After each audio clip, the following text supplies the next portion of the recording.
We'd like to welcome our Buffalo Bulls to the stage. We have head coach Nate Oates, who's going to open with an opening statement, and then we're going to go ahead and take questions for Dante Carruthers and also Jeremy Harris. And again, career high for Jeremy Harris today. Coach? I mean, they gave us a tough game. We knew they were going to be tough. They I talked to my guys about what it takes to get an upset. Teams that shoot a lot of threes they got a chance to upset you. They shoot as many threes as anybody in the league. So, that was one. They don't miss free throws. We tend to foul a lot, so that was another issue. And then their offensive rebounding was been a big problem. I think they're number one in the league in offensive rebounding percentage. So I thought for the most part we did a pretty good job with most of that. I mean, the three-pointers, they only ended up shooting 21% on the game, so that was good for us.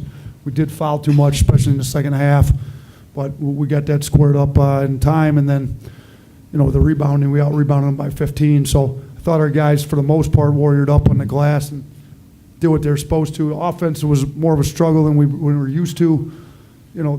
Wes had a tough game. Jeremy had a roll in there early. CJ couldn't make a free throw, but he hit that big three for us. So, and we, I told our guys going in, though, on the offensive end, we may struggle a little bit. We're going to have to find other ways to win it. Like, sometimes that's what happens in these games. This is the first time in 11 games we didn't shoot over 50% from the field.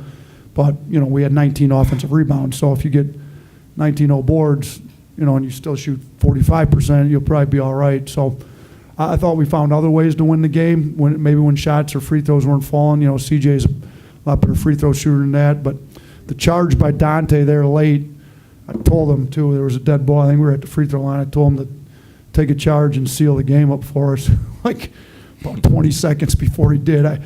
He did it, so he was big. He took two of them on Williams, and Williams was big for them. So, I can't say enough. That's why he's sitting here right now. He's kind of our defensive captain, I've called him. He kind of runs the defense for us, and I thought he did a great job. And Jeremy obviously came out ready to play on the offensive end. So it was a good win. I mean, last year we didn't make it out of Thursday, so we're happy to be a Friday this year. Let's take questions for our student athletes. When it was Jeremy, it was 72-70. You hit the three in the corner. I guess just start off with that. What do you recall of that possession? Oh yeah, we caught a punch play for Perk. They loaded on him all game, so I was wide open in the corner. And then, we talked about this earlier in the year, but your three-point percentage since league play started, I haven't looked, but I mean, it's like ridiculously high. 47% or something. I mean, is this the best you've ever shot, or do you feel like, I've shot like this my whole life, or what? I'm not really sure if it's the best I ever shot, but me and my teammates spend a lot of time in the gym, out of practice, and it's starting to pay off.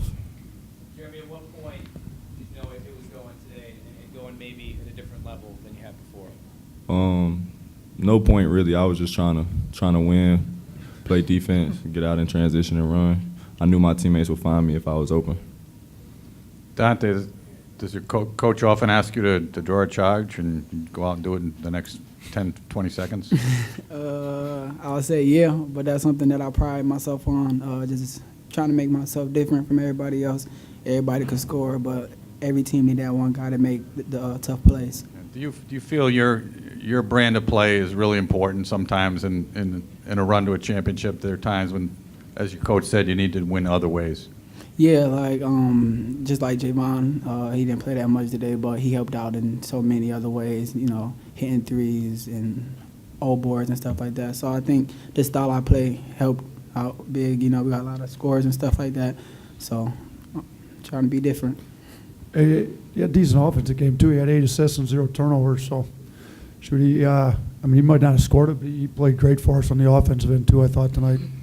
Talking about the assist, your assist to field goal ratings was outstanding. It's like eating good in the neighborhood. Can you talk about how you love just dishing the ball out? I mean, 24 out of 31, that's pretty good eating.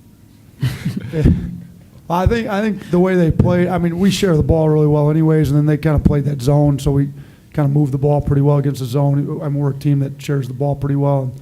And get in the lane, spray it out, make some shots, drive and kick. So that's kind of the way we play. I thought, 24-8, we had 3 big keys on defense, and our only big thing we talked about on the offensive end was just not turning the ball over.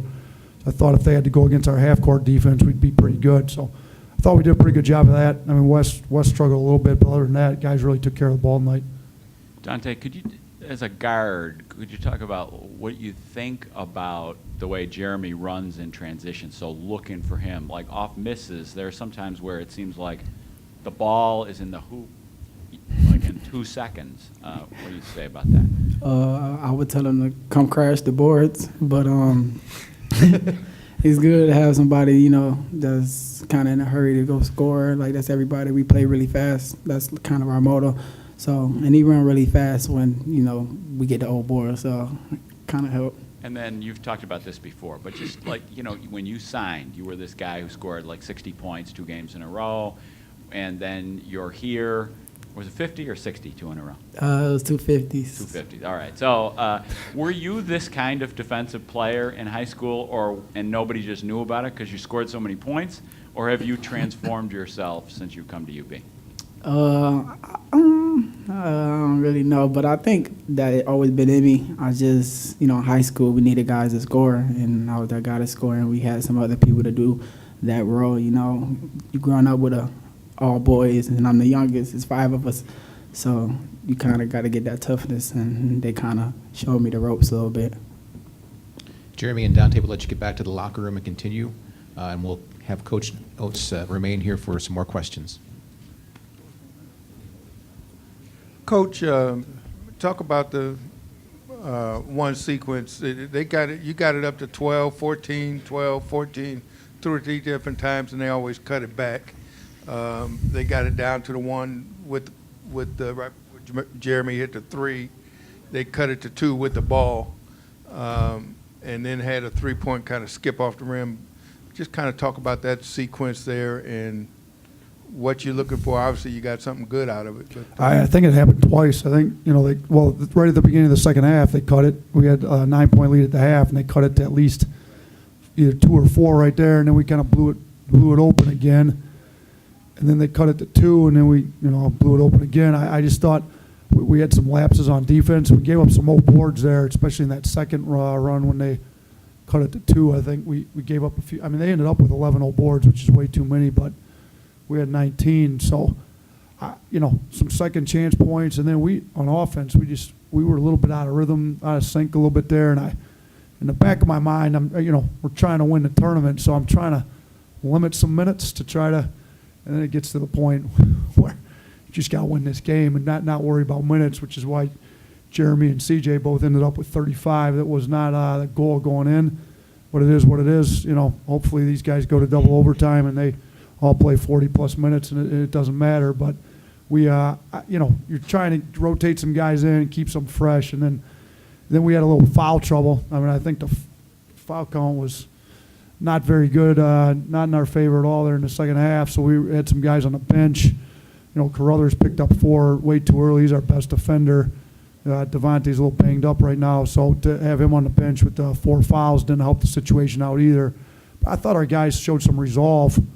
When stuff didn't go our way, we missed some puppies inside, missed some free throws. Stuff really, you know, they could have hung their heads and really caved. And I thought we just kept fighting, and we hit a couple big threes there when it mattered there at the end and blew the thing wide open. We rebounded the ball pretty well there when we need to get stops late. You had kind of touched on it already, but second half's kind of been an issue this year. They jump out an 8-0 run to start the half, but then you guys come back with your own 8-0 run. What does that kind of say about this team not freaking out that second half's kind of been an issue and you start out with that run? Yeah, I mean, it's been an issue. We talked about it at half. I changed the lineup coming out in the second half. I don't have an answer for it. We've talked about, I mean, you've seen us play 32 games now. It's probably been an issue for 20 of them. I don't know what to deal with. At least we were able to, after that first 4-minute timeout, get ourselves back together and blow it back open again. But, yeah, I don't have an answer for it. Well, hopefully we get it fixed tomorrow. We keep building leads and then giving them away in the first 4 minutes of the second half. What do you think about, what you guys say about Jeremy's just ability to run the court? Same question. I mean, there are some times where you can barely keep your head around. Well, yeah, I think 2 things. One is he's obviously a great athlete and long and can run and he can make plays. But then the second thing is they quit running hard if they never get the ball. So we've got 2 point guards that always throw the ball ahead. Like every time Wes gets it, he's going to hit it ahead if you're open.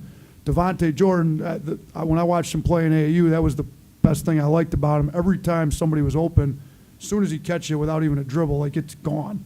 So when you got 2 point guards that both catch it and advance it immediately, guys are going to run hard because they know they're going to get the ball if they're open. So between Wes and I mean, what did Wes end up with? 6 assists, and Devontae didn't play that much yet, only had 2. But like those guys will throw it ahead, and sometimes they'll make the pass that leads to the assist because they'll drive and then get it kicked. So it's kind of the way we want to play, and I got 2 really good point guards that play that way, and I think that encourages the wings to really run hard. You'll get the ball if you're open ahead. And then Jeremy, you know, I mean, do you feel like he is sort of the definition of the modern versatile wing? Yeah, we play him at the 4, and he's really not a 4. He's a 3, and he's a matchup nightmare. A little bit like Blake Hamilton was for us before I had to move him to the 1. When he came on the recruiting visit, we just showed him 8-minute highlight of Blake Hamilton. This is how we're going to play you. So, I mean, that's kind of, we like to play 4 out, sometimes 5 out. If anybody watches the way basketball goes, that's the way the game's gone, and he's really good. He can hit threes. He's long enough to defend typical 4s, and he can we had him play the 1 a little bit, a few plays tonight. He can play 1 through 4. So, yeah, I think he's your quintessential big wing. They're playing him at the 4 right now. You look at the NBA, most of the 4s would have been 3s 10 years ago. Who got the hard hat tonight? Carruthers. We get the most points you can get on our blue collar points is for charges. He took 2 of them tonight, so he won it on a landslide. So that's why we brought him up here. Let's go to the back podium. Coach, looking ahead to tomorrow, I know you guys obviously don't know who you play yet, but what's your biggest takeaway from this game as far as what you guys need to improve on for not only tomorrow, but if you want to make it to Saturday? Yeah, I think free throws would be number 1. CJ usually hits them. We got to take care of business at the free throw line on both sides too, like making free throws and getting there ourselves and not fouling and keeping them off the line, stay out of foul trouble. And then we got to get 40 minutes. We can't do the deal where we build up a 9-point lead at the half and in 4 minutes it gets cut in half immediately, and then we can't have those lulls. Like you're not going to win every 4-minute battle, but if you lose them, they need to be by 2 or 3, not getting drilled like we did a couple of them tonight. Thank you, Nate.